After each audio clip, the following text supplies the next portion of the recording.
Masechet Kretot Daf Vav, on commence Bezrat Hashem à la fin de la 5e ligne, au dernier mot Amarle. Aleph Lamed, donc Amarle. Amarle Rav Mesharshia. Rav Mesharshia en début de ligne, au début de la 6e ligne.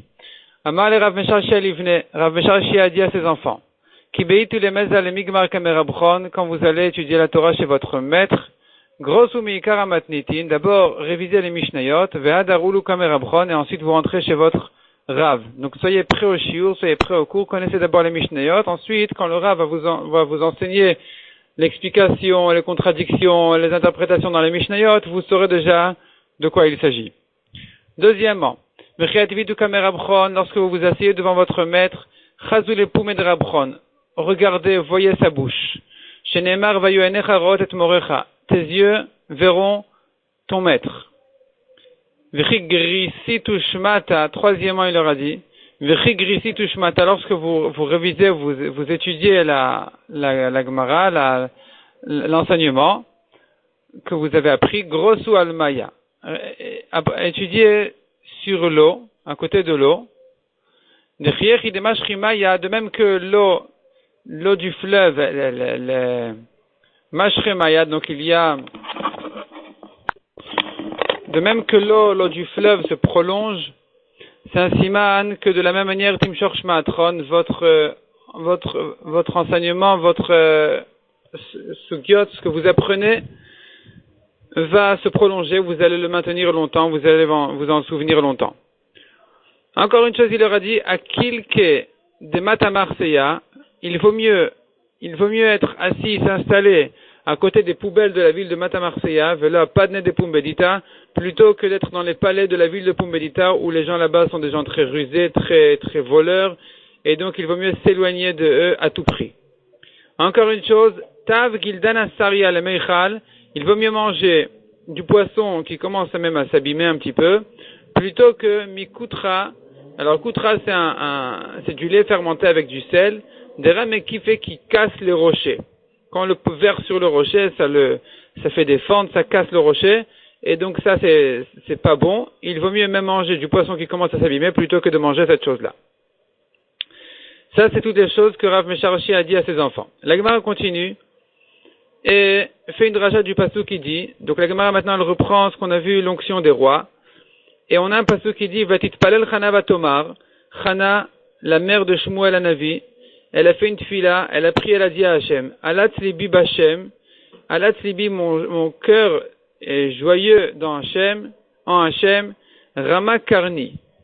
Karni, ma corne s'est élevée. Rama Karni velo Rama Pachi.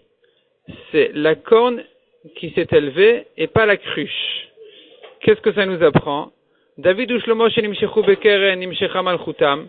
Les rois David et Shlomo qui ont été oints avec une corne, c'est-à-dire évidemment de l'huile, mais simplement c'était versé avec une corne, leur royauté s'est prolongée. Tandis que Shaoul ve Yehu shenimshechu minapach lo nimshecha malchutam. Les rois d'Israël, Shaoul et Yehu, qui ont été oints avec une cruche, eux, leur royauté ne s'est pas prolongée. On continue aux deux points. Amefatem et Aktoret. On a vu dans la Mishnah, celui qui reproduit l'Ektoret, il est chayav. Tanura banan. Amefatem et Aktoret et la medba, oyamosra la tzibour patour. Celui qui reproduit l'Aktoret, les ensences d'Oktoret, pour l'ilmadba, pour apprendre, ou bien pour l'offrir au tzibour, pour en faire l'Ektoret du tzibour. Patour, il est patour. C'est pas ça ce que la Torah interdit. Les hariach bachayav. Celui, par contre, qui reproduit l'Ektoret pour en profiter, pour les sentir, lui, il est chayav. V'ameriach bapatour, et celui qui sent d'Ektoret qui ont été reproduites, il est patour. Et là, Shema'al.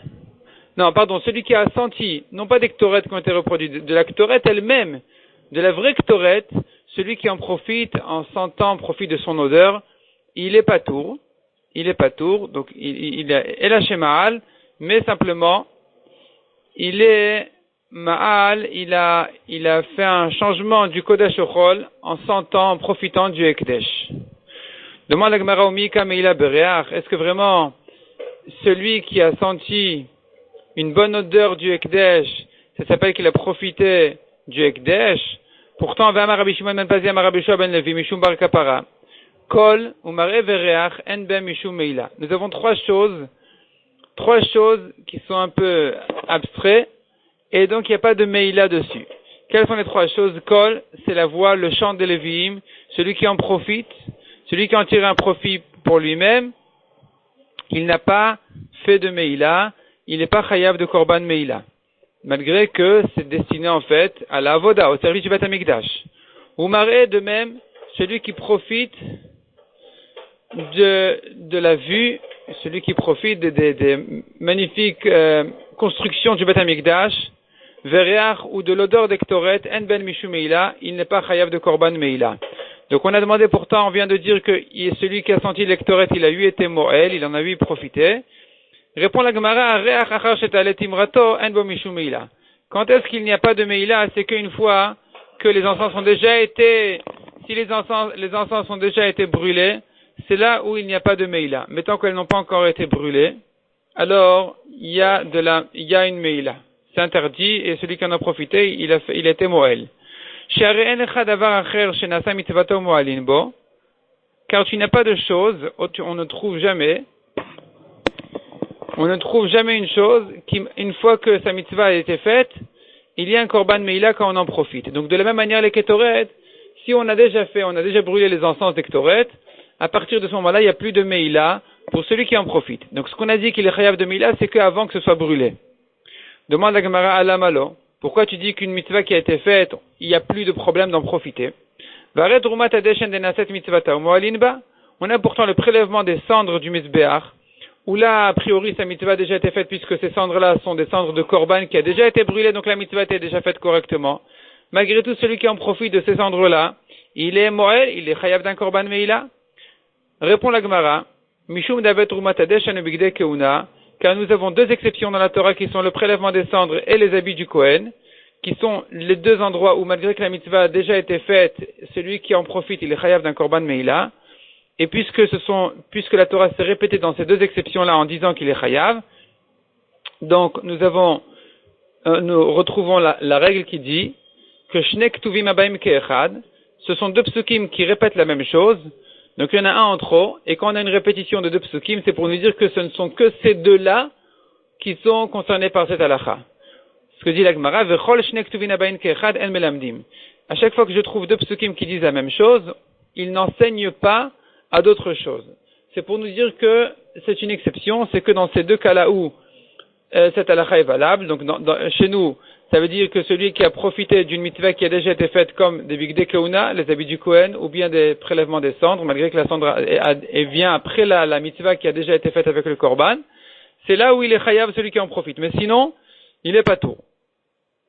Donc, quand on revient donc au Ktoret, une fois que la mitzvah de Ktoret a déjà été faite, celui qui profite de l'odeur, il est pas tout. Demande à Gemara Nicha le Rabbanan. Et la Rabidos Amaïka le Memar. Ce qu'on vient de dire, ça va bien selon Rabbanan à propos des Bigdei Keuna, mais selon Rabidosa, c'est pas comme ça. Quelle est la marloquette de Rabbanan et Rabidosa? Des Tanya. Veinicham Sham, le Kohen Gadol après sa avoda de Yom Kippour, il laisse les habits là-bas, dans le Ohel Moed, dans le Hechal. Mais la Mech était une Gniza. Il faut les cacher, on ne peut plus les utiliser. Rabidosa Omer, un Kohen Idiot peut bien en profiter, puisque ce sont les habits blancs du Kohen Gadol à Kippour, qui peuvent servir aussi pour un Kohen Idiot qui est habillé toute l'année d'habits blancs. Alors pourquoi est-ce que la Torah, selon Rabbi Dossa, a dit il doit laisser les habits là-bas, alors qu'on peut s'en servir pour un Kohen Idiot, un Kohen simple? Répond la Gemara Shalaishtamesh ben B'yom Kippourim acher. La Torah n'est venue qu'interdire au Kohen Gadol de s'en servir le prochain Kippour. Donc ici, on a une marloquette entre Rabbi Dossa et Chachamim. Selon Rabbi Dossa, on peut en profiter. Selon Chachamim, on ne peut pas en profiter. Selon Rabbi Dossa, on peut en profiter des Bigdei Keuna. Donc, selon Chachamim, qu'on ne peut plus en profiter, alors effectivement, nous avons ici deux psukim exceptionnels qui viennent nous apprendre que c'est que ici où on n'a pas le droit de profiter, où il y a une interdiction de Meila, mais sinon, c'est permis une fois que la mitzvah a déjà été faite. Mais selon Rabbi Dossa qui pense que les Bigdei Keuna, on a le droit d'en profiter, même après la mitzvah pour un Kohen Idiot, alors se pose la question, il ne nous reste plus que Trumat Hadeshen. Et puisqu'il nous reste plus qu'un seul pasouk, alors on devrait apprendre de là. Puisque c'est pas une répétition dans la Torah, on devrait apprendre de là, que de même que Troumat Hadeshen, celui qui en profite après la mitzvah, il est chayav. Il est chayav de Meila. De la même manière, en ce qui concerne l'Ektoret, même une fois que la mitzvah a déjà été faite, on devrait dire qu'il est chayav de Meila. On n'a pas deux psukim, on n'a pas shnek tuvim abaim kechad, on n'a pas deux psukim qui disent la même chose, puisque selon Rabbi Dossa, à propos du Kohen Idiot, des Bigdei Keuna, on ne dit pas que les habits sont interdits. Ils sont permis pour un Kohen Idiot. Répond la Gemara. Mishum deave trumat hadeshen vegla rufa shnek tuvim abaim kechad. On a trouvé le deuxième pasuk exceptionnel. Donc trumat hadeshen, ça on garde, on maintient ça. Et le deuxième pasuk, c'est Gla Rufa, la génisse à qui il faut casser la nuque. Lorsque on a trouvé un homme qui a été tué entre deux villes et on ne sait pas qui est la ville d'où est sorti l'assassin, le rotzer. Alors la ville la plus proche, elle doit, entre-temps, le temps de trouver le rotzer, de faire sa kapara, de le tuer. Entre-temps, ils doivent faire la mitzvah de Gla Rufa, de prendre une génisse et lui casser la nuque. Et ici, à nouveau, une fois que la mitzvah était faite, eh bien, il est interdit d'en profiter. Il est interdit de profiter de cette génisse-là, malgré que la mitzvah a déjà été faite. Et donc, nous avons à nouveau deux psukim qui disent la même chose, qui sont Turmat Hadeshen et Gla Rufa. Et donc, la Gemara, elle continue, elle dit, Vechol shnek tuvin abain kechad en melamdin. Puisqu'on a deux psukim qui disent la même chose, on n'apprend pas d'ici. Turmat Hadeshen mahi. Et la Gemara, maintenant, elle vient expliquer qu'est-ce que c'est que l'histoire de Turmat Hadeshen qu'on a dit qu'il est interdit d'en profiter. Detania vesamot à la misbeach. La Torah a dit, une fois qu'il a prélevé une poignée de cendres, il les pose à côté du misbeach, mais la metcheteunin gniza. De là, on apprend qu'il faut cacher, il faut gniza, il faut enterrer la cendre en question, de la Trumat Hadeshen. Donc on apprend de là qu'il est interdit d'en profiter, malgré que la mitzvah a déjà été faite. Et Gla Rufa mahi. Quelle est la halakha spéciale de Gla Rufa? On a vu qu'elle est interdite. Detania ve'arfu jametagla banachal. Ils vont casser la nuque de la génisse banachal. Nachal, c'est un terrain. Il y en a qui disent que c'est un fleuve, mais c'est pas forcément un fleuve. Ça peut être aussi de la terre dure. Et de là, on apprend, de ce passouk-là, on apprend qu'il est interdit d'en profiter. Il y a ici une version qui dit, du mot sham, vers fou sham, on apprend sham tekvurata. C'est là-bas qu'elle doit être enterrée, on n'a plus le droit d'en profiter. Donc on a deux psukim qui disent la même chose, et c'est de là qu'on apprend qu'ils sont exceptionnels. En général, c'est pas comme ça. En général, on a le droit de profiter d'une mitzvah une fois qu'elle a déjà été faite. Demande la Gemara le mandamar shnek tuvin abain kechad melamdin. Selon celui qui pense qu'on peut apprendre même de deux psukim qui se répètent, hacha vadai en melamdin. Qu'est-ce qu'on dira ici? Est-ce qu'on peut apprendre de ces deux psukim là ou pas? Répond la Gemara, non. Ici c'est clair qu'on ne peut pas apprendre de eux. Mishum davet remiute. C'est pas non seulement ces deux psukim qui se répètent, mais même la Torah, elle a mis un miout, elle est venue exclure dans chacun des deux. Bitrumat Hadeshen ktiv vesamo. À propos du prélèvement des cendres, il est écrit vesamo, il mettra la cendre à côté du misbéach. Donc vesamo, c'est écrit au singulier pour nous dire haden in midachinelo. Ce n'est que cette cendre-là qui doit être enterrée, qui doit être cachée, qui est interdit d'en profiter, mais autre mitzvah est permise une fois qu'elle a déjà été faite. De même, Gabegla Arufa active. À propos de la génisse aussi, c'est écrit Ha'arufa. Ha'arufa, on apprend de là Arufa in midachinalo. Ce n'est que la Egla Arufa qui est interdite une fois qu'on lui a fait la mitzvah, qu'on lui a cassé la nuque, mais sinon, une autre mitzvah, en général, une autre mitzvah qui a été faite, on a le droit d'en profiter une fois qu'elle a déjà été faite. Tout ça pour dire que quoi? Que les ktoret, une fois qu'ils ont été brûlés, on a le droit il n'y a pas de meïla, de profiter de leur odeur, mais avant de brûler les encens, il est interdit d'en profiter, c'est une meïla. Tanoura banal. Et là maintenant, la Gemara, elle va nous décrire de quelle manière Kol halashon. Presque, c'est les textes connus qu'on dit dans la tfila. Donc c'est l'occasion de les apprendre. Tanoura banan. On en est à la deuxième grande ligne, au milieu de la ligne.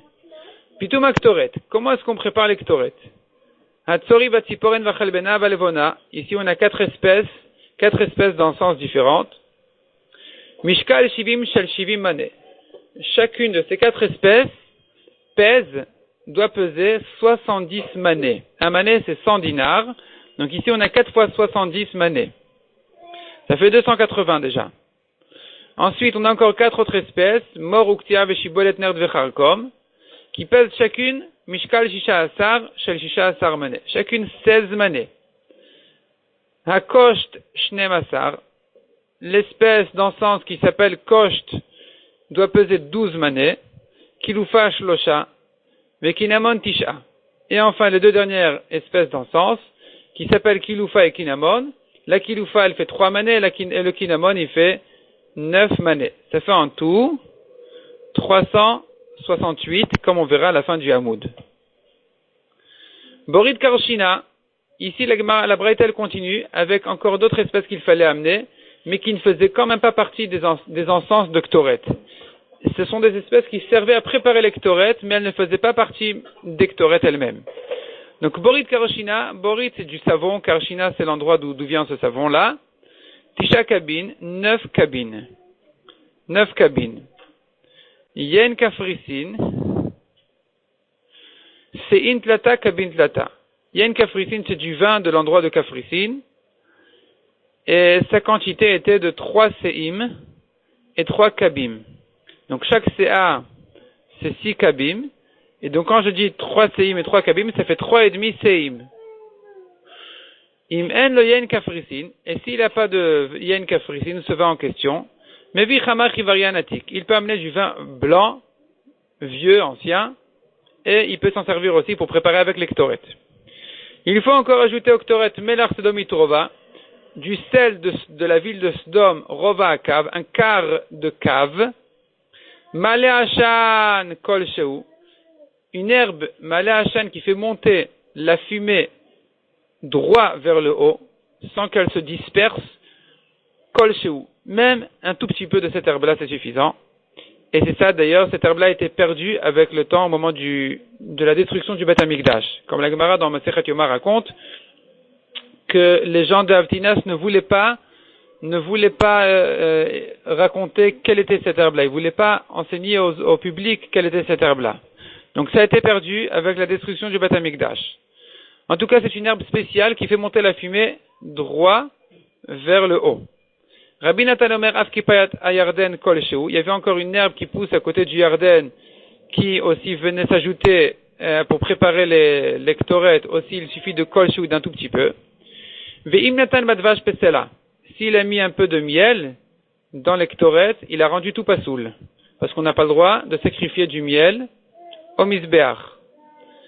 Chiser Achat Mikol Saemaneh Chayav Mita. De même, s'il a manqué une espèce des encens, il est chayav mita, c'est-à-dire, je explique, pendant Yom Kippour, lorsqu'il fait l'ektoret de Yom Kippour, il rentre au Kodesh HaKodashim, puisqu'il lui manque une espèce, alors sa ektoret, elle est psoula, puisqu'elle est psoula, il se trouve qu'il est rentré au Kodesh HaKodashim sans faire de avoda, et là-dessus, pour être rentré au Kodesh HaKodashim sans faire de avoda spécial, il est chayav mita. Rabban Shimon Omer, Rabban Shimon ben Gamliel Omer, on a l'habitude de dire, c'est Rabban Shimon ben Gamliel. Hatzori, qu'est-ce que c'est que la première espèce qui s'appelle Tzori? Eno ela seraf, c'est la résine, anotef matza aktaf, qui sort des arbres, des bois de matza aktaf, c'est le nom de l'arbre. Borit karshina, à quoi sert le savon de karshina? Chez Shafin bet atiporen kedeshetenaa. Avec ça, Shafin, on enduit l'espèce qui s'appelle Tiporen de manière à ce qu'elle soit jolie. Rashi explique parce qu'elle était noire, donc il fallait un petit peu la frotter, la laver bien. Il y a une kafricine, à quoi sert le vin de kafricine? Comme on a dit, il ne sert qu'à préparer l'ektoret. Chez Shorin boeta Tiporen kedeshete aza. On trempe l'espèce qui s'appelle Tiporen dans ce vin en question, de manière à ce que son odeur soit forte. Valo meraglaim yafila. Pourtant les urines sont mieux pour ça. Et la chaîne Machnisin Meraglaim, la Mikdash, Mipnei Kavod, on ajoute d'habitude. On n'a pas le droit de rentrer des Meraglaim, des urines au Beth Amikdash, Mipnei Kavod, parce que c'est pas respectueux au Beth Amikdash. Et là, la Gemara s'étonne, mais il avait qu'à le préparer à l'extérieur du Beth Amikdash. Pourquoi est-ce qu'on a un problème avec que de le rentrer au Beth Amikdash? Donc c'est vrai qu'on peut pas le mettre au Beth Amikdash, mais tu n'as qu'à préparer l'extérieur en dehors. Répond la Gemara Messayel et Rabbi Yossi Rabbi Chanina. Ça renforce les paroles de Rabbi Yossi Rabbi Chanina de Amar. Kodeshi Kodeshti Elachem. Il est écrit à propos des Ktoret qu'elle est Kodesh, Kol Maaseh Alayu Elaba Kodesh. Toutes ces préparations ne doivent être faites que dans le Beth Amikdash et pas à l'extérieur. Et c'est pour cette raison qu'on ne pouvait pas rentrer des Meraglaim là-bas pour préparer les Ktoret. Et donc on était obligé de se servir, de se suffire du vin de Kafricine. Métivé, la Gemara objecte, comment est-ce qu'on peut dire que on ne peut pas rentrer, qu'au contraire, on fait toutes les Ktoret, on les prépare que dans le Beth Amikdash. Pourtant, on voit une Mishnah qui dit pas comme ça. Amakdish nechasav, vayubad varim aroin le korbanot atibur. Celui qui a sanctifié tous ses biens, et parmi ces biens, il y avait des choses qui étaient utiles, qui étaient aptes à servir de korban tibur, de korban communautaire. Qu'est-ce qu'on en fait? Puisque si c'était apte à être un korban yachid, alors on le vend à un homme qui veut sacrifier ce korban-là, et cet argent-là rentre au Ekdesh.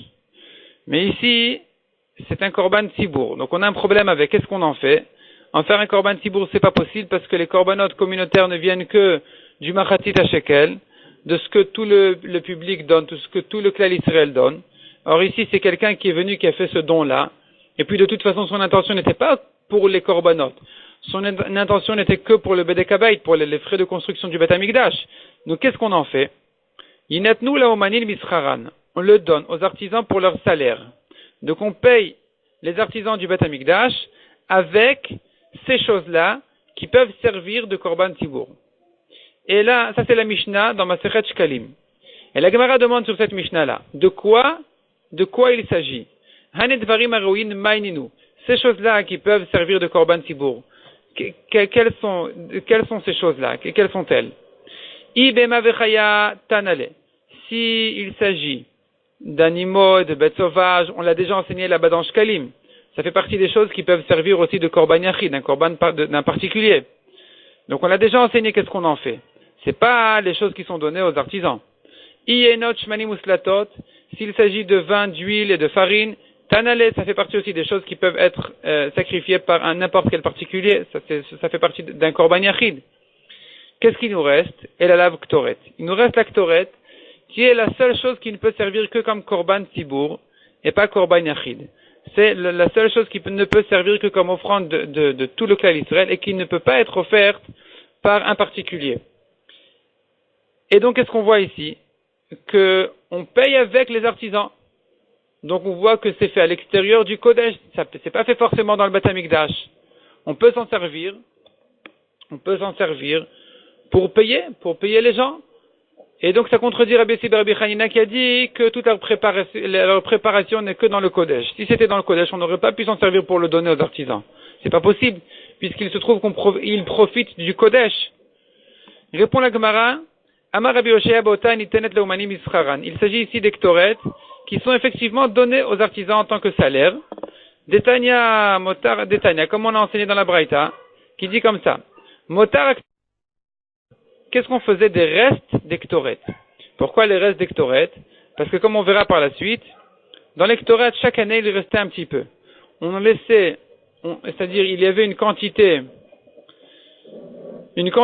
qui servait pour tous les jours de l'année, et puis il y avait encore un peu plus qui servait pour Yom Kippour. Le Kohen Gadol remplissait ces deux poignées de Ktoret, et ce qui restait. Qu'est-ce qu'on fait de ce reste-là? On ne peut pas l'utiliser l'année prochaine, puisque chaque année, il faut renouveler tous les korbanot tibour. Donc, qu'est-ce qu'on en fait?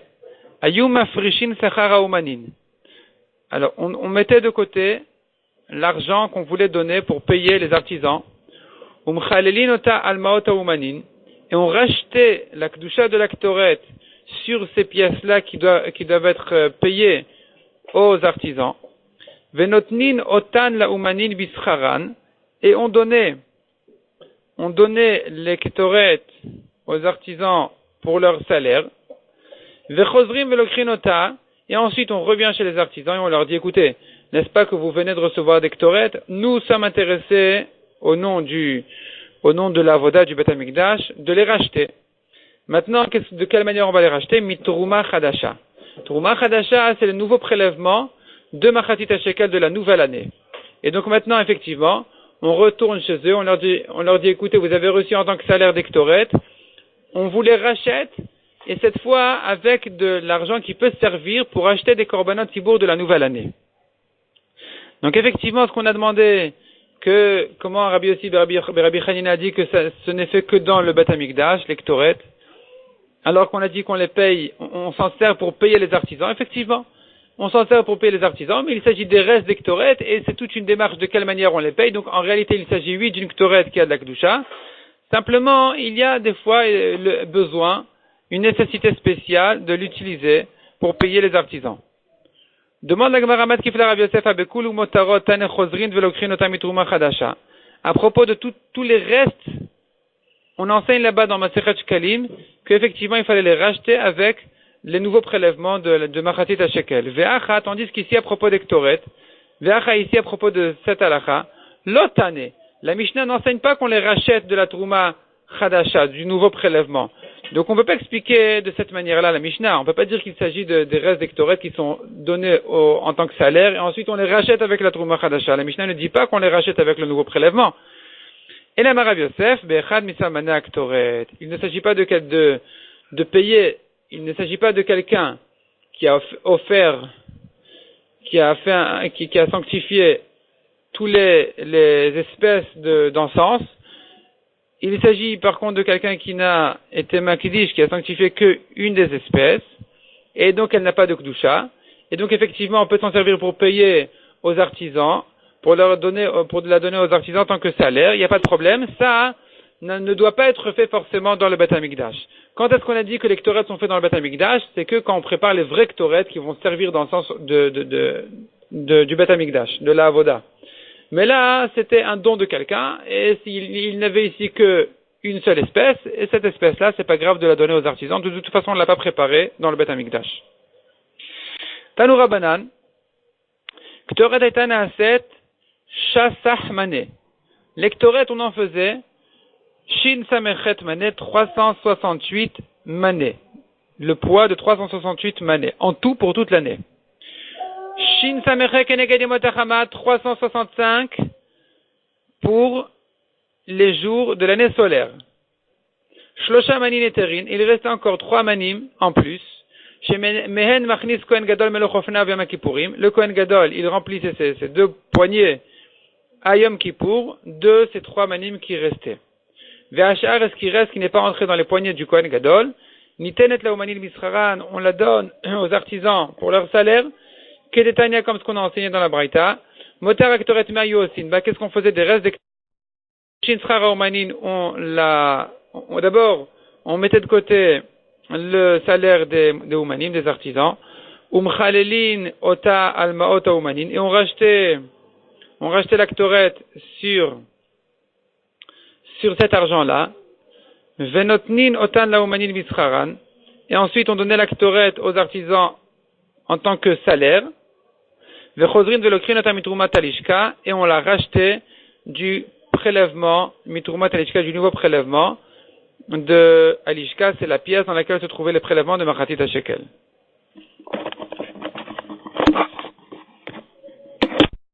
Ici, on voit que la Mishnah que la Gemara ramène, le Kedetania, qui est en fait une Mishnah que la Gemara ramène, dit oui qu'il fallait racheter de la nouvelle Terumat Alishka, du nouveau prélèvement de la Terumat Alishka. Alors qu'en haut, la Gemara dit que c'est pas écrit à propos des Ktoret et Alara. Alors effectivement, dans les Mefarshim, c'est écrit que dans la Mishnah c'est écrit, mais qu'apparemment, la version de Rav Yosef qui a dit qu'on ne voit pas ça dans la Mishnah, elle n'avait pas dans la Mishnah cette phrase-là de la racheter de Terumat Alishka. C'est de là que Rav Yosef avait compris, c'est de là que Rav Yosef est venu objecter en haut et prouver de là qu'il ne s'agit pas d'une Ktoret qui était déjà Ekdesh, qui était déjà Kdosha, qui était les restes des Ktoret, mais il s'agit d'une Ktoret qui n'a pas encore été sanctifiée. Donc on tourne la page d'Afav Amudbet, première ligne, Tanoura Banan. Motar Ktoret, Achad Leshishim ou Leshivim Shana. Donc ça aussi on le dit dans les Ktoret, et on va essayer d'expliquer de quoi il s'agit exactement. Motar Ktoret, les restes des Ktoret, une fois toutes les Achad Leshishim ou Leshivim Shana, une fois toutes les 60 ou 70 ans, il restait une grande quantité de Ktoret. Parce que comme on a dit, chaque année, il y avait un peu de reste de Ktoret, ce qui restait ce qui ne rentrait pas dans les poignées du Kohen Gadol. Et des fois, il y avait des Kohanim Gdolim qui avaient des grandes poignées, des fois des plus petites poignées, donc ça fait qu'il n'y avait pas une date fixe, mais tous les 60 ou 70 ans, il restait une quantité suffisante de Ktoret pour la moitié d'une année. Et donc, qu'est-ce qu'on faisait? À ce moment-là, au bout de 60 ou 70 ans, où il y avait déjà des restes suffisants pour la moitié de l'année, alors on ne préparait effectivement que la moitié de la quantité habituelle pour l'autre moitié de l'année. Donc, Ayum et Fatimin on préparait que la moitié d'Ektoret. Les Fichar, puisqu'il existait dans le Beth Amikdash de faire que la moitié de la quantité d'Ektoret, donc, Yachid Shepitam Lachatzain Chayav, divrei Rabban Shimon ben Gamliel. De même, un homme qui vient reproduire que la moitié de la quantité, il est Chayav, puisqu'il existe cette quantité-là au Beth Amikdash une fois tous les 60 ou 70 ans. Chez Amar Mishum Asgan. Donc, ça c'est Rabban Shimon ben Gamliel qui a dit au nom du Sgan. Du Sgan, c'est le second du Kohen Gadol. Aval Shlish Veravia Lo Shamati. Mais, on n'a pas entendu on faisait au Beth Amikdash des fois qu'un tiers ou un quart de l'année. En général, on s'arrêtait que quand on avait déjà les restes qui étaient suffisants pour la moitié de l'année et on complétait une demi-année. Mais on n'attendait pas qu'il y ait les 3/4 ou les 2/3 pour faire, au bout de 90 ans, un tiers d'octoret. Ça, on faisait pas. Donc, je ne sais pas encore quelle serait la halakha pour un particulier, un homme qui viendrait reproduire que le tiers ou le quart de la quantité. Est-ce qu'il est chayav ou il n'est pas chayav? Sachant qu'au Beth Amikdash, on ne faisait pas comme ça. Chachamim disent que chaque jour, s'il voulait, il pouvait préparer l'Ektoret de la journée. C'était pas la peine de préparer une fois pour toute l'année. Vaya Machnis, et il a rentré au Echal pour faire la voda de l'Ektoret. Et Messayal el Rava, d'Amar Rava, Ktoret, il faut dire, chez Pitmo Lachatzain Chayav. Donc ça, d'après Chachamim qui disent on pouvait préparer l'Ektoret même pour un jour. Donc, on comprend selon cette svara de Chachamim, la halakha de Rava qui dit qu'un homme qui reproduit même une petite quantité de Ktoret, il est chayav. Dirtiv Ktoret asher ta'aseh kol sheta'aseh. N'importe quelle quantité que tu fasses, tu es chayav. Veha efshar davda pras beshachit ou pras ben arbaim. Or, un homme peut faire un demi-mané le matin, un demi-mané l'après-midi. Et c'est ce qu'il fallait faire comme Ktoret chaque jour, puisque il y avait en tout 365 manim pour les 365 jours de l'année, en dehors des 3 manim en plus de Yom Kippour. Et la moitié, Machatito Baboker ou Machatito Ba'erev, selon la version des Sfaradim, ou bien Pras Shacharit, Pras Ben Arbaim, selon la version des Ashkenazim dans le Sidour. Ça veut dire la même chose. La moitié du mané était faite le matin, l'autre moitié était faite l'après-midi. Et donc, puisque il était permis de préparer que le matin la petite quantité de Ktoret qu'il fallait pour le matin, et l'après-midi aussi, encore une fois, un demi-mané. Donc, un homme qui ferait cette quantité-là, il est lui aussi chayav. Tanu Rabbanan. Ayu machzirin ota lemarteshet pamaim beshana. On avait l'habitude 2 fois par an de moudre à nouveau la Ktoret. Yimotachama pzura shelatit apesh. On dispersait la Ktoret à ce moment-là pour qu'elle ne se chauffe pas trop et qu'elle risque de s'abîmer, de moisir. En hiver, on faisait le contraire, on rassemblait la Ktoret à ce moment-là, de manière à ce que son odeur ne se disperse pas, de manière à ce qu'elle ne perde pas son odeur. Donc, Shu Shochek, Omer, Hadek etev etev hadek. Lorsqu'il était en train de moudre la Ktoret, le responsable disait à celui qui travaillait, à celui qui était en train de moudre la Ktoret, il lui disait, écoute, Hadek etev, fais de la petite farine de Ktoret, etev hadek, fais bien ton travail de moudre la Ktoret. Divrei, Abayossi ben Yochanan. Veshalosh manin eterin, il y avait encore 3 manim en plus. Shemen Kohen Gadol machnis meloch ofnav yom kippourim. Dès que le Kohen Gadol retirait ses 2 poignets lors de Yom Kippour, notan le marteshet berev yom kippourim. Et la veille de Kippour, il remettait la Ktoret les martéchet, au pilon Berev Yom Kippourim, la veille de Kippour, Veshochakan Yafe, Kedesh et Daka Minadaka. Et il en faisait de la Torah très très fine. Pourquoi? Kedetania Daka Matalmud Lomar. Pour quelle raison la Torah répète-t-elle à propos de Kippour que la Torah doit être fine, de la poudre très fine? La Torah a déjà dit qu'il faut moudre la Torah petit en petits morceaux. Matalmud Lomar Daka. Pourquoi la Torah répète à propos de Kippour Daka? Toute l'année elle est déjà Daka. Elle est fine. C'est pas la peine de le répéter à Kippour. Répond la Braïta Kedeshete Daka Minadaka. Donc on la remet au pilon la veille de Kippour de manière à ce qu'elle soit Daka Minadaka, fine de fine, très fine. Amarmar, Kesheu Shochek Omer, lorsque il était en train de moudre la Ktoret, le responsable lui disait Hetev Adek, Adek Etev. Fais ton travail bien, Hetev, bien Adek, mets-le en petits morceaux, la Ktoret. Hadek Etev, il le répétait une deuxième fois. Et à quoi ça servait de le dire? Mais ça y est, le Rabbi Yochanan. De Amar Rabbi Yochanan, Keshem Shadibur Ra la Yain, parce que Rabbi Yochanan a dit, de la même manière que la parole est mauvaise pour le vin, quand on fait du vin, il ne faut pas parler, il faut garder le silence, parce que sinon la voix va abîmer le vin. Ken Hadibur Yafel Absamim, de la même manière, la parole, elle est bien pour les Bessamim, pour les parfums, pour les encens. Au contraire, ici, la parole, elle a une bonne influence pour l'odeur des Bessamim. Amar Rabbi Yochanan. Achad Asar Yud Alev, donc c'est Achad Asar, ça fait 11 samamanim, nemroul le Moshe Besinaï. Il y a 11 espèces d'encens qui ont été dites à Moshe ar Sinaï. Amar Rav Huna Maikra, dont on apprend des psukim quand même. Kach lecha samim, ça fait 2, trei. La Torah dit, prends-toi samim, ces 2 espèces d'encens. Samim, c'est au pluriel, ça en fait 2. Nataf Shchelet Vechel Bena Hachamisha. Il y en a encore 3 qui sont Nataf Shchelet Vechel Bena.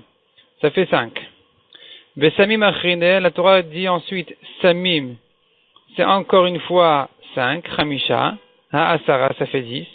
Puisque on en est arrivé à 5 déjà. Après la Torah dit Samim, ça veut dire encore une deuxième fois le même nombre d'espèces d'encens. Ça fait encore 5, ça fait 10.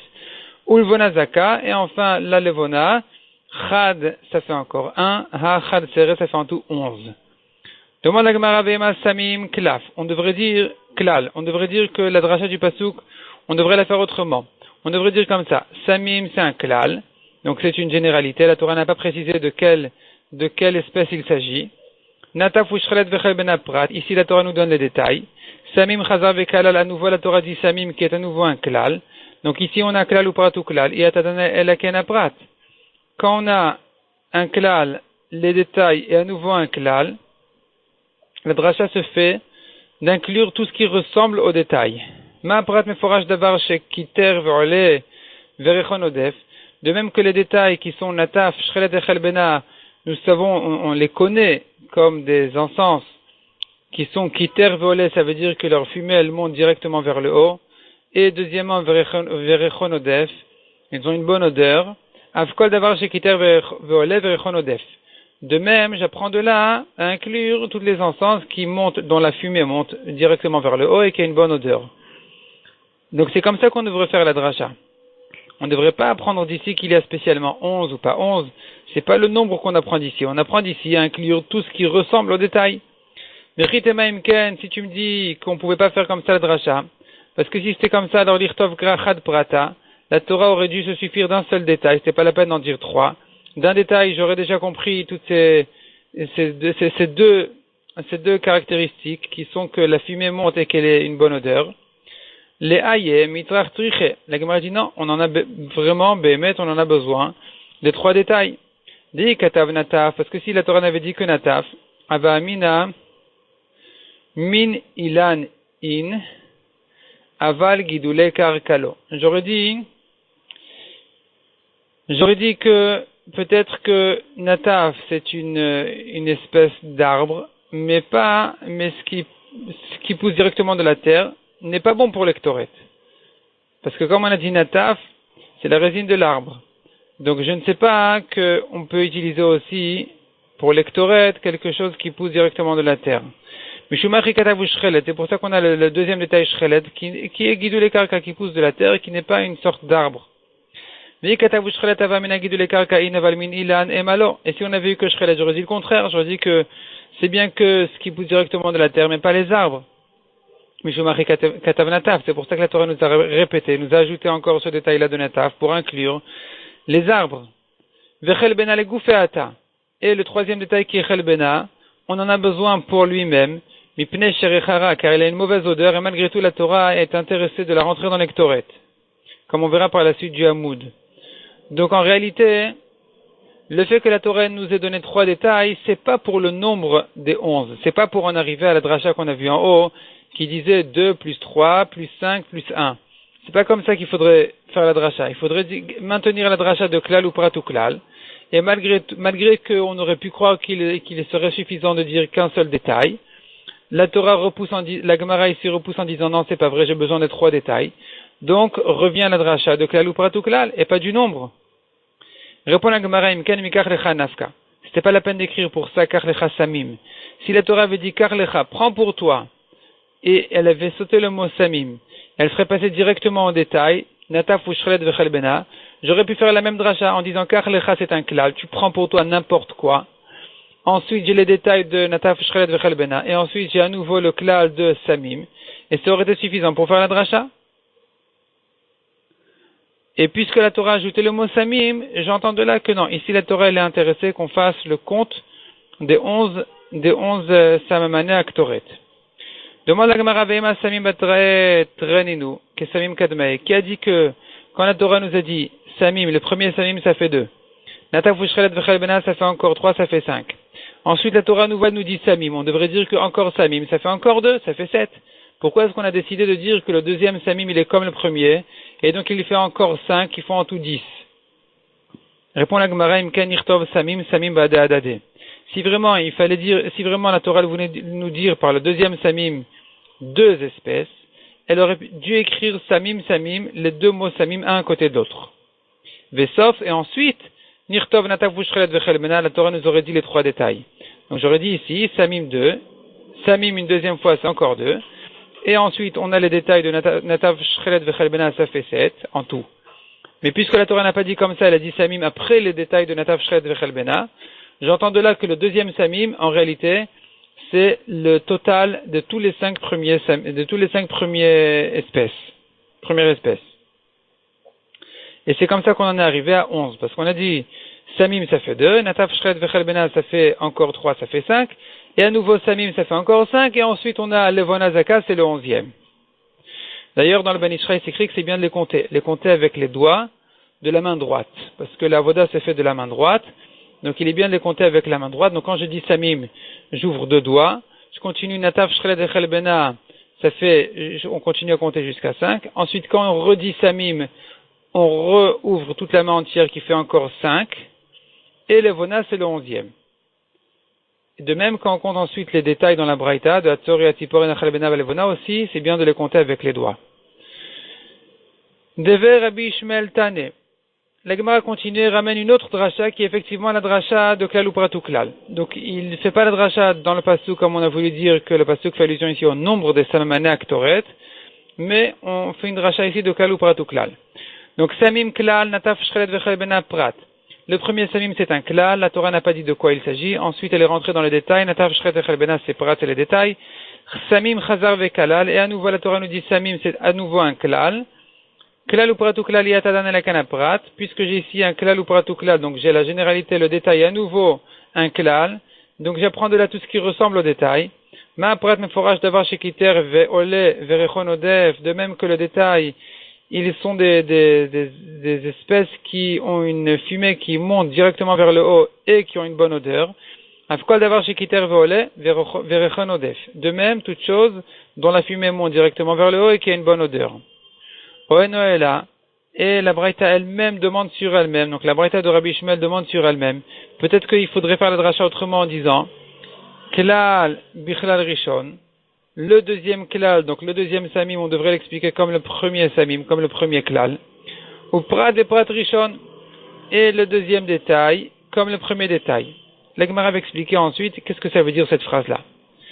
Amrat lav. La Braïta répond sur elle-même, non, tu dois dire non, tu dois refuser cette manière de dracha. Ha en lecha alecha ladun belashon acharon. Donc tu ne peux pas maintenir la deuxième dracha et la belashon rishon, mais que la première dracha. Et la Gemara va expliquer immédiatement qu'est-ce que ça veut dire toutes ces idées-là, toutes ces drachot. Amarmar.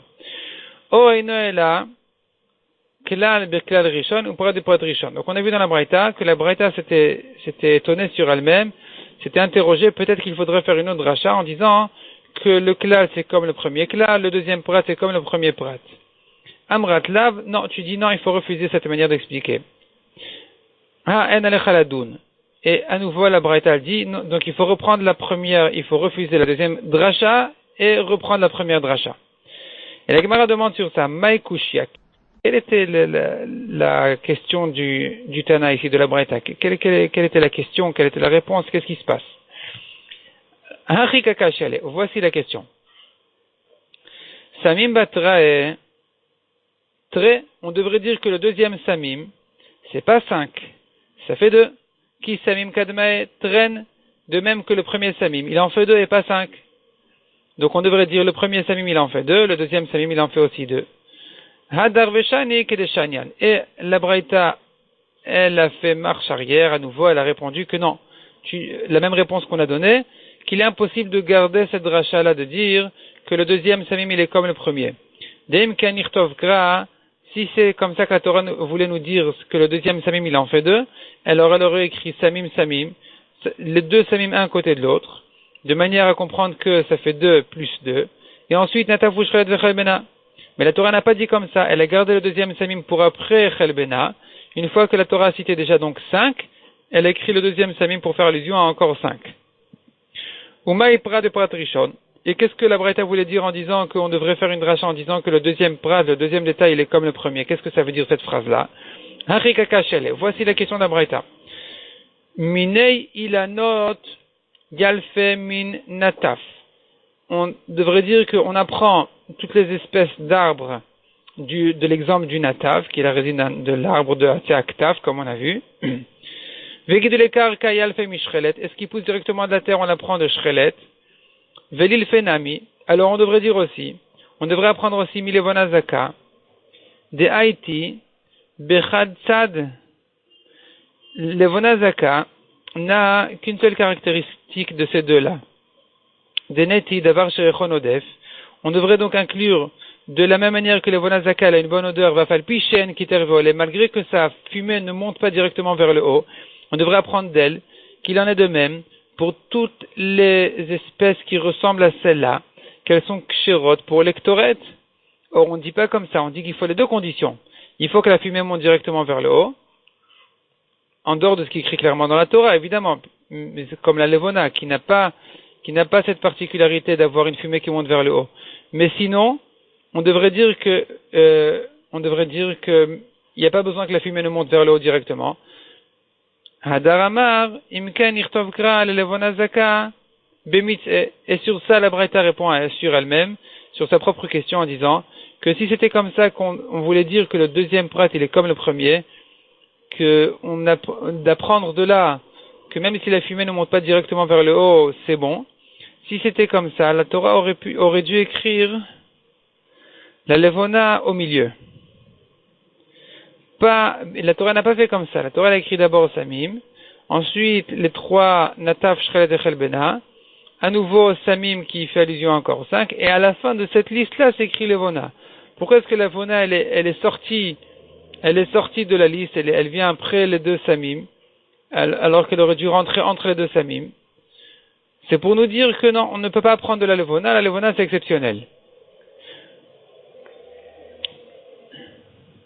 Parce que si la Torah voulait qu'on apprenne de Levona, elle aurait dû l'écrire Bemitze au milieu, Bemitze en début de ligne, donc, Vetei Lafmina, et tu aurais pu apprendre de là. Mais la Torah n'a pas fait comme ça parce qu'elle n'est pas intéressée à ce qu'on apprenne de la Levona. La Gemara repousse en disant, Ikatve Levona Zaka Bemitze, il était impossible de toute façon d'écrire la Levona au milieu. Parce que si la Torah nous avait écrit la Levona au milieu, entre les 2 Samim, Havian Treasa, on serait arrivé à 12. On serait arrivé à 12 Samamanek Toret, parce qu'on aurait dit Samim, ça fait 2. Nataf, Shchelet, Chelbena et Levona, ça fait encore 4, ça fait 6. Et enfin, Samim, il nous ajoute encore 6, ça fait 12. Or, nous, on veut arriver à 11 et pas à 12. Donc, la Torah était obligée de sortir un des 4 détails après le deuxième Samim, de manière à ne pas arriver à 12, mais qu'à 11. La Gemara refuse cette réponse-là. La Gemara refuse cette svara en disant, Imken, si la raison pour laquelle la levona est sortie d'entre les deux Samim n'était que pour ça, pour ne pas arriver à 12, Nirtov kra levona zaka bemitze, la Torah aurait dû quand même rentrer la levona au milieu, vechelbena levasof, et sortir la chelbena à l'extérieur. La chelbena de toute façon elle est exceptionnelle parce qu'elle a une mauvaise odeur, de toute façon on n'apprend rien du tout de la chelbena. Elle vient parce que la Torah l'a dit, mais elle ne sert pas d'exemple pour aucune autre ktoret. Et donc on aurait dû sortir la chelbena et laisser la levona au milieu. Si vraiment la Torah voulait qu'on apprenne de la levona, qu'il suffit d'une condition, il suffit qu'elle ait une bonne odeur, même si la fumée ne monte pas vers le haut directement.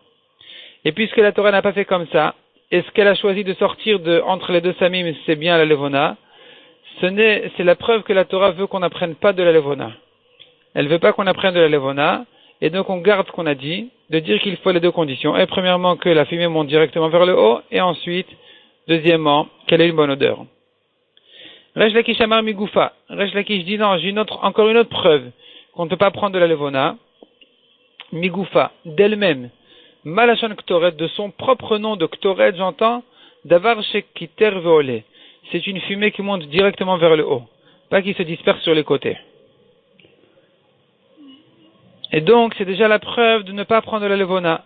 La levona est exceptionnelle, et les autres, on ne peut pas utiliser d'autres ktoret qui n'ont pas de fumée qui monte vers le haut. Amar Rabbi Chana bar Bizna, Amar Rabbi Shimon Chasida, Kol ta'anit she'en ba mimposhei Israël, toute tfila, tout rassemblement de tfila que les Bnei Israël font pendant leur ta'aniyot, par exemple pendant leur jeûne, si on n'associe pas, on ne rentre pas les rechaim dedans, ena ta'anit. C'est pas un jeûne, l'essentiel du jeûne c'est la tfila. Donc le rassemblement de tfila pendant les jeûnes doit obligatoirement rentrer dedans aussi les rechaim. Sinon c'est pas un ta'anit, c'est pas un jeûne. Sharechel benarechara. Umna katuv imsamana ktoret. La preuve c'est que la chelbena elle a une mauvaise odeur, malgré tout la Torah l'a rentrée parmi les ktoret. Donc c'est obligatoire, ça doit faire partie des ktoret. Abaye Amar Meacha. Abaye ramène encore un autre pasuk pour ce inyan. Ve'agudato al Eretz Yesada. Donc Ve'agudato c'est le groupe du Klal Israël quand ils sont tous ensemble.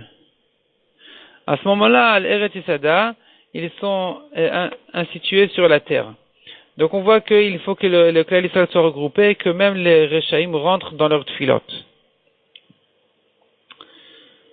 On continue dans la Gemara aux 2 points. Ve'asach b'shemen hamishcha, celui qui s'enduit de l'huile d'onction, il est chayav. Tanu Rabbanan, asach b'shemen hamishcha lebema vekelim patour. Si il a enduit de ce shemen hamishcha sur des behemoth, ou sur des kelim, des objets, des ustensiles, il est patour. Il n'est chayav que s'il a enduit un homme de cette huile-là. De même, si il a utilisé du shemen hamishcha pour des goïm ou pour des morts, il est patour.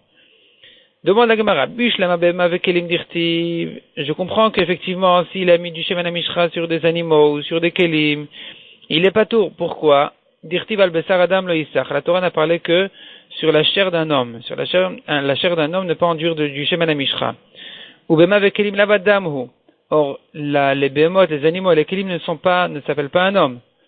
Metiv nami patour. Je comprends aussi pour quelle raison sur les morts il est patour. De kevan de mitle met mikre velavadam, puisqu'il est mort, on l'appelle un mort, on l'appelle plus un homme. Or la Torah n'a parlé que d'un homme.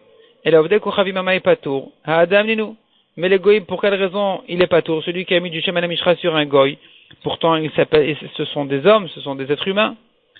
Répond la Gemara le'aye. Le'aye behemet, c'est effectivement ils ne s'appellent pas des hommes. Dirtiv ve'aten tsoni tson mariti, vous êtes mes moutons. Adam atem, vous êtes un homme. Atem, vous les juifs, kuruin adam. Ve'en avde kochavim kuruin adam. Ce ne sont que les Bnei Israël qui s'appellent Adam, les Goïm ne s'appellent pas Adam. Donc quand ici la Torah dit sur la chair d'un homme, sur Al-Bessar, Adam lo Issar, ne pas mettre du Shemen HaMishra sur un homme, ça ne fait allusion que aux Bnei Israël et pas aux Vdei Kochavim, pas aux Goïm. Demande à Gemara, pourtant on a des psukim qui appellent les Goïm aussi Adam. Ve'aktiv, ve'nefesh Adam shishasar Aleph, l'âme d'homme, alors qu'il s'agit de Goïm là-bas, ils étaient 16 000 personnes. Amar le'aou la'fouke be'ema. Là-bas, il y a aussi le compte des animaux. Alors, le pasuk était obligé de préciser qu'il parle d'hommes, d'êtres humains. C'est pas des hommes là-bas, c'était des petites filles. Et donc, on les appelle Adam pour exclure les animaux. Mais en réalité, sinon, on ne peut pas les appeler Adam. Ve'active encore un pasuk, ve'ani le'achus al Ninve ve'gomer. Et à la fin du pasuk de Ninve, de Yona, là-bas aussi, la Torah, le pasuk dit qu'il y avait beaucoup de Adam, beaucoup d'êtres humains dans la ville de Ninvé. Répond la Gemara ou la Fouke Bema. Parce qu'à la fin du pasuk, c'est écrit qu'il y avait aussi beaucoup d'animaux. Donc le pasuk a parlé sur les Goïm au nom de Adam, malgré qu'essentiellement, cette définition-là, elle est plutôt adaptée au Bnei Israël. Deuxième réponse de la Gemara, comme ce qu'a enseigné celui qui a enseigné une braïta devant Rabbi Elazar, en disant dans la braïta, Kol sheshno besach, d'où je sais que les goïm, si on a mis sur eux du Shemen HaMishra, on n'est pas tour, parce que on a une règle qui dit, Kol sheshno besach, yeshno bebalisach. Vechol sheno besach, eno bebalisach. Celui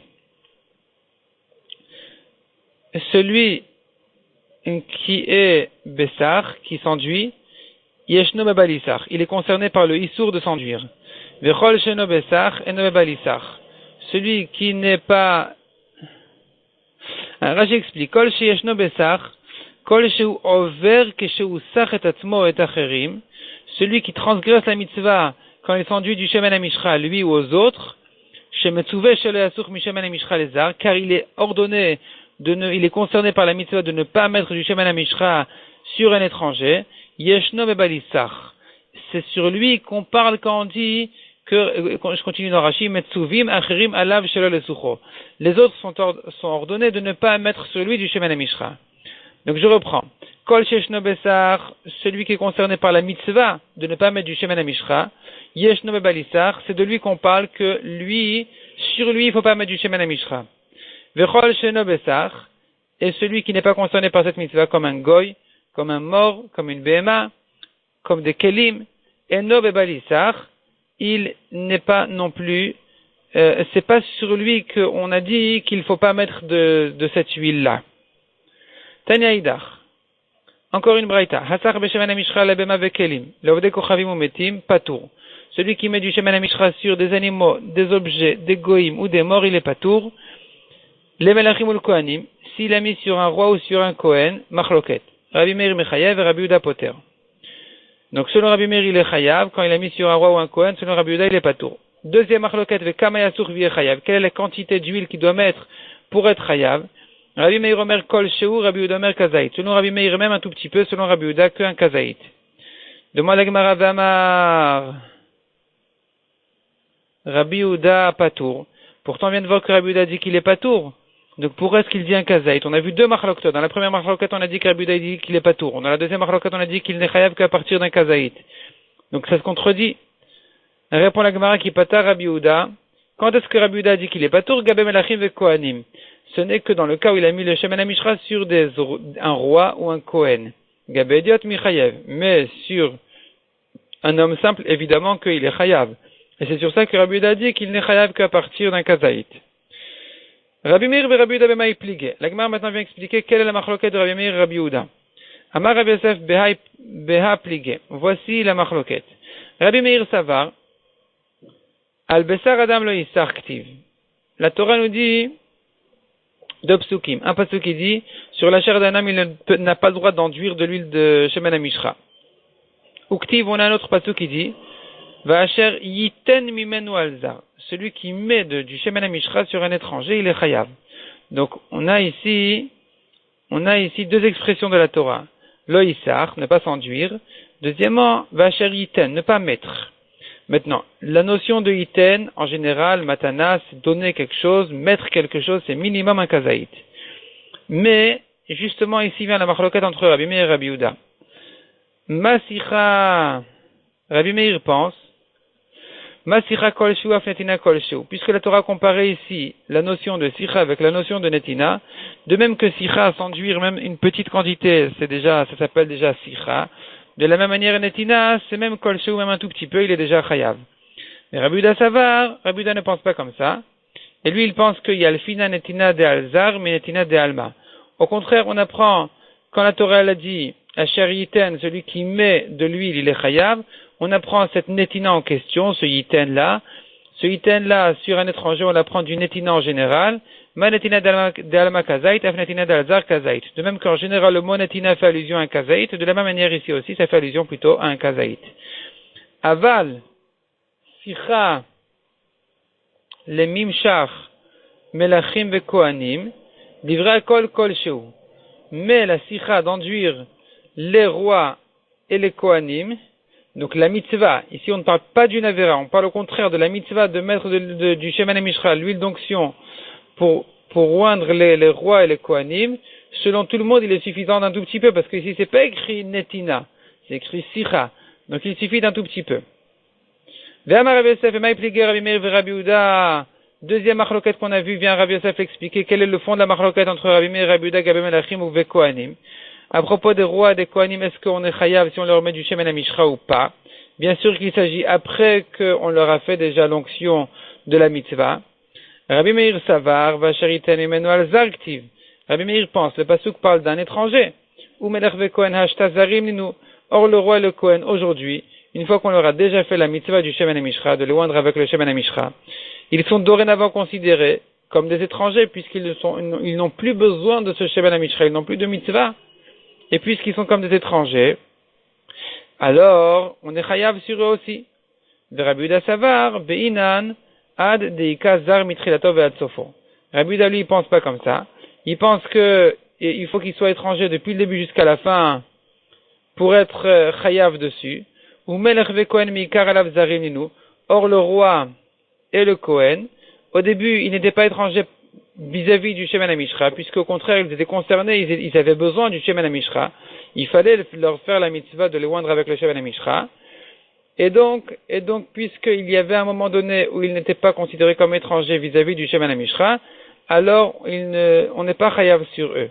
Même si on leur a déjà fait la mitzvah et que dorénavant ils n'ont plus le droit d'utiliser le shemen hamishra, puisqu'ils ne s'appellent pas complètement des étrangers, on n'est pas chayav si on leur a mis du shemen hamishra. On va s'arrêter là pour aujourd'hui.